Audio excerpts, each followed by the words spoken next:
بسم اللہ الرحمن الرحیم۔ شروع اللہ کے نام سے جو بڑا مہربان اور نہایت رحم کرنے والا ہے۔ تمام ناظرین کو میری طرف سے السلام علیکم۔ جادوئی سرما اور اندھے فقیر کا واقعہ۔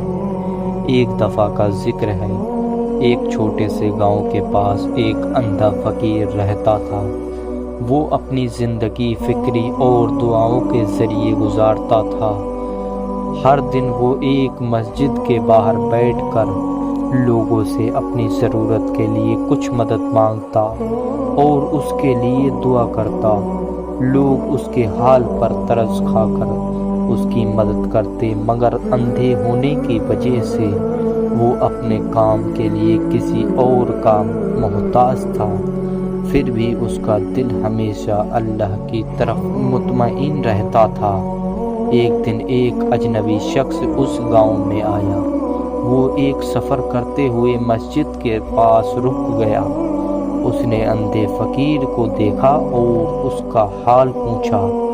فقیر نے اپنی کہانی سنائی اور کہا، میں اندھا ہوں اور میری زندگی لوگوں کی مدد پر چلتی ہے، مگر اللہ کا شکر ہے کہ مجھے کوئی شکایت نہیں ہے۔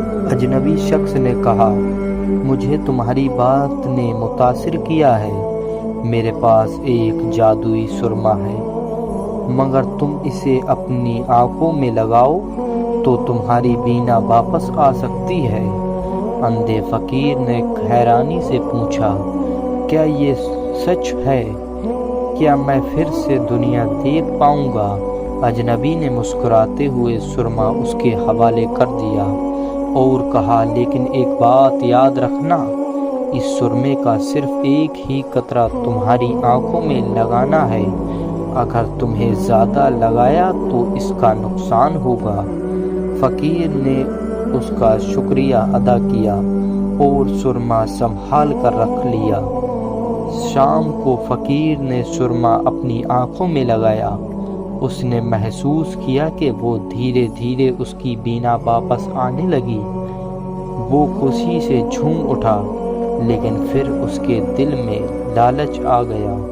اس نے سوچا، اگر ایک قطرہ مجھے اتنا فائدہ دے سکتا ہے تو زیادہ لگانے سے شاید میری آنکھیں اور زیادہ بہترین ہو جائیں گی۔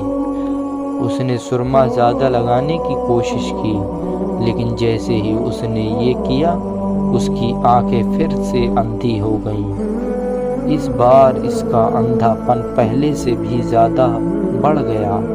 فقیر غم سے بھر گیا اور سمجھ گیا کہ اس نے لالچ کی وجہ سے اپنی رحمت کھو دی۔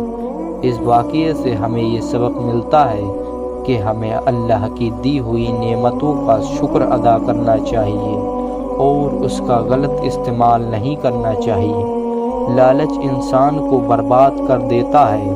اگر فقیر صرف ایک قطرہ لگاتا اور اللہ کا شکر ادا کرتا تو اس کی زندگی بہترین ہو سکتی تھی، لیکن لالچ کے سبب وہ اپنی رحمت سے محروم ہو گیا۔